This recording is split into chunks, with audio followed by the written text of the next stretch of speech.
সরকার কি করছেন প্রিয় সাংবাদিক বন্ধু, সমালোচনা বা কেন করব? এদের প্রয়োজনীয়তা ছিল না। আমরা আশা করেছি ওনার কাছে, আমাদের প্রত্যাশা অনেক, জনপ্রতিনিধির হাতে ক্ষমতা হস্তান্তর করে অবিলম্বে জনপ্রতিনিধি সরকার কায়েম করা আবশ্যক। কারণ এদেশের ইতিহাস বড় করুণ।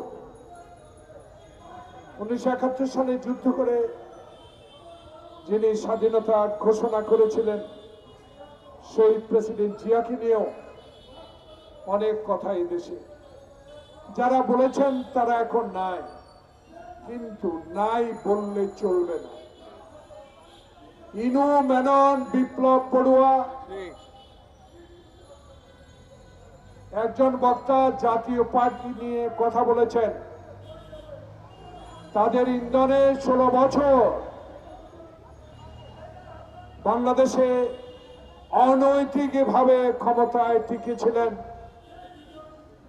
কাকেও পাত্তা দেন নাই, কোন সাংবাদিক বন্ধুর পরামর্শ শুনেন নাই, কোন গুণীজনের পরামর্শ শুনেন নাই।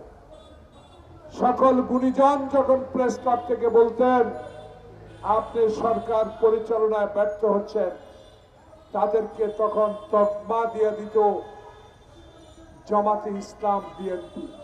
প্রিয় বন্ধুগণ, তাই আজকে চিৎকার দিয়ে বলতে হয় শেখ হাসিনা পালিয়ে গেছেন, কিন্তু তার লোকেরা কতজনকে গ্রেপ্তার করতে পেরেছেন এই পর্যন্ত আমি বুঝি না। আমার বুঝার চেষ্টা করতে ব্যর্থ হচ্ছে কিনা জানি না। জনাব স্বরাষ্ট্র উপদেষ্টা মহোদয় দেশবরেণ্য সেনাবাহিনী বাংলাদেশে ম্যাজিস্ট্রেটি পাওয়ার দিয়ে বাংলাদেশকে শান্ত করেছেন। আমরা হতভাগারা, এই রাজনৈতিক কর্মীরা যারা লক্ষ লক্ষ মামলার আসামি হয়ে মায়ের বুক খালি করেছি এই আপনাকে অপসারণের জন্য, শেখ হাসিনাকে অপসারণের জন্য, তাদের দাবি প্রত্যাশা আপনার কাছে ছিল।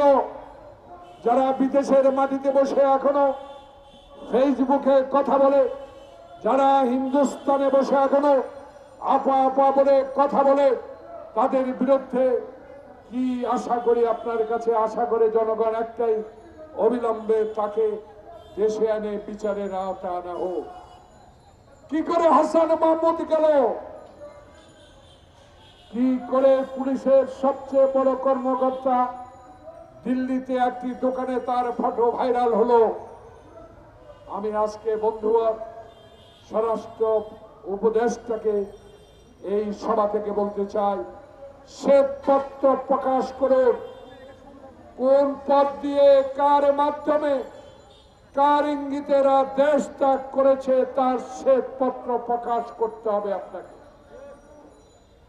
মানুষ জানতে চায়, মানুষ আপনাদেরকে ভালোবাসে। ভালোবাসার নামে এখনো বাংলাদেশে শেখ হাসিনার প্রেতাত্মারা এখনো বড় বড় পদে অধিষ্ঠিত থাকবে।